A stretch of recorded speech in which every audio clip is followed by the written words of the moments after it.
But you did get this idea that's in Aristotle and becomes an assumption of many ancients that women are just men who just didn't develop quite as much, that they're lesser humans there. Christianity denies that. Denies that women are lesser humans. It denies that they have to be men in order to be saved.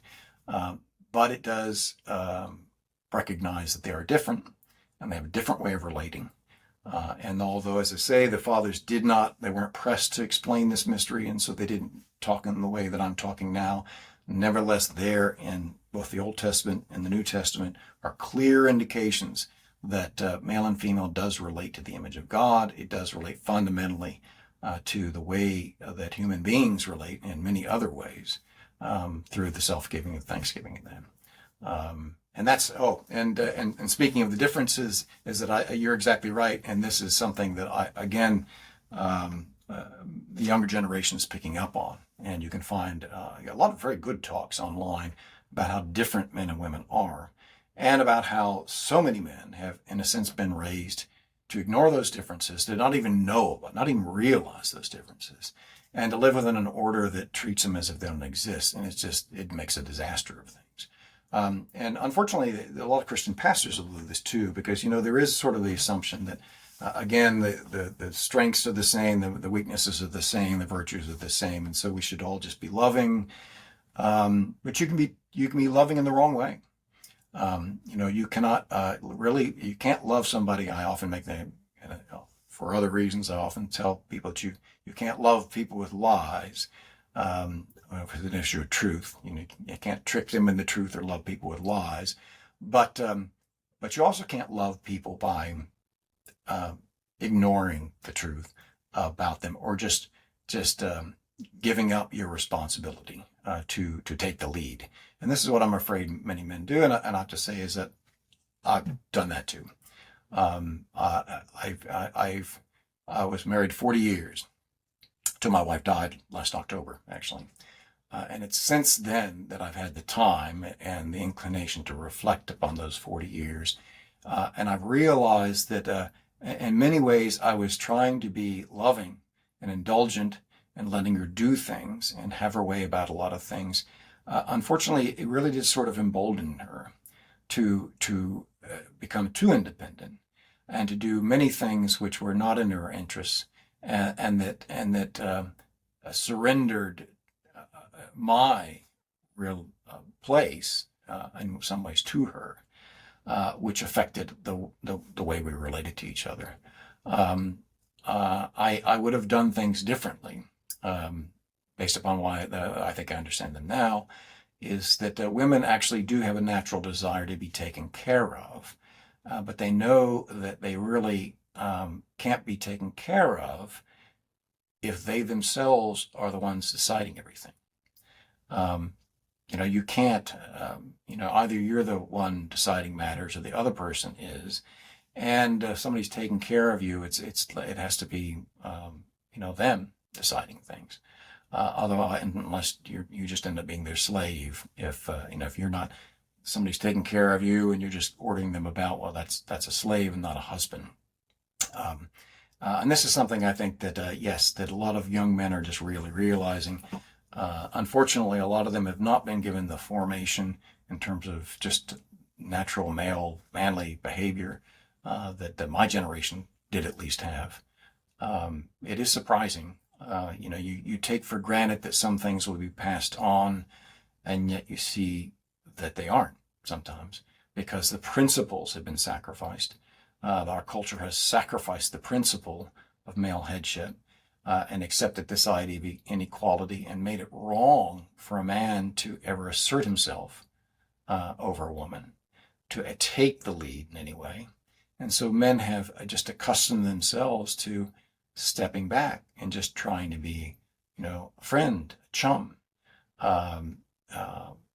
being loving, but entirely too tolerant, and entirely too unassertive, and leaving women really anxious for the fact that they feel then that it's all on them, that too much is on them, that they have to then solve their problems themselves rather than throw it on the man and let him do it. which is really what a lot of them would like to do. Um, a lot of them would like a man to rely upon. And you see that it's just only natural. There's a lot online about how, you ask women their preferences and men to date. They never want to date anybody shorter than they are. They want to feel small. You know, they want a big man. And they want somebody who's fairly assertive. But their ideas of equality get in the way. The selfishness that chafes at that sometimes get in the way. Yeah, they have this sort of like identity crisis, right? Like Yeah. what their soul Oh, yeah. wants and Yeah. the reason wants is like there's no Yeah. unity there. They're conflicted because the society has told them to be conflicted. Yeah. Told them that they should be equal, that they should demand equality, that they can do these things. Um, and so they just feel, well, that they have to do that. Yeah. They have to work, for one thing.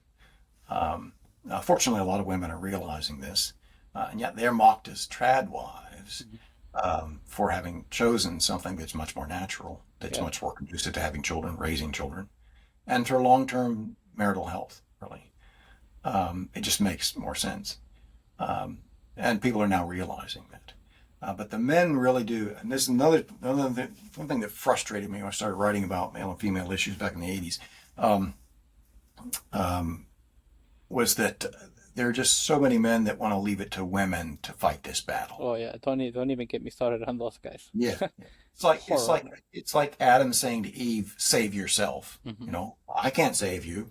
I mean, the fall occurs with Adam following Eve, and now these men who see where that the Eve has led us into the woods want Eve to find the way out of the woods, and it makes no sense. We always want to leave it to a woman to make the argument that should be subject to men. And there are some women online I'm amazed at because they actually make a very good argument. Yeah, this is another thing that you just didn't hear back in the 80s. Not only were the men too afraid to offend the women, but a lot of the women just hadn't gotten there either. But now they are, a lot of them, and they're very good about actually making the case that the old ways are right or better. And but the men need to sort of learn that. They need to be encouraged to do that. Problem is that it does. Well, they then struggle to find someone who's can be an appropriate mate, somebody to marry. But you certainly don't want to give in and just try to please the woman.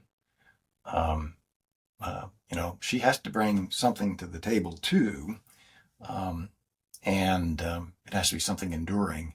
And you really need to start with people who already sort of see things the right way. Now, women can be led. Actually, when I first started dating my wife there, an early conversation we had a few dates, and then one long conversation we had, it was because I was already writing about women in the military. Um, but we had a long conversation about male-female relations. And she had earlier on sometime in one of our dates, she sounded kind of feminist, which actually sort of cooled me. I was like, and that's a great place to be in for a man dating a woman. Don't be too impressed by them. Don't be desperate for them. It's always good if there's something about them you don't like, and that way you just won't be wowed by them. You want to approach a woman from a position of strength. And so she said some things that made me think, maybe not. So when the subject came up, I very vigorously defended my position. And having read a lot on the subject, I could do it well. And she told me later, she says it was after that conversation, she decided that she was going to marry me. So that really sold her on me, that I'd stood up to her Right. and, been the man and not just gone along with her. And I And so think it's again it's very ironic because on the one hand that's exactly what they want, and on the other hand they've been told that that's the wrong thing to want, right? So then again there's this conflict, which ultimately makes everybody very unhappy. But then I also see like a lot of young men are growing up without fathers, right? And that's also a big issue because now yeah, they're getting their emotional regulation only from women in the way that they should behave, right? Because most of these young boys, especially they're growing up around single mothers, they're surrounded by women all the time, and it's other women that are also single mothers, right? And they kind of tend to commute together, and so like there's no example of how they should behave, Yeah. and Yeah. it And gets dangerous, you know. all their teachers in school, Yeah. women. The Oh yeah. principals are women. You know, when I was Yeah. growing up, it's like half the teachers, especially in the later grades, half the teachers in junior high and high school were male,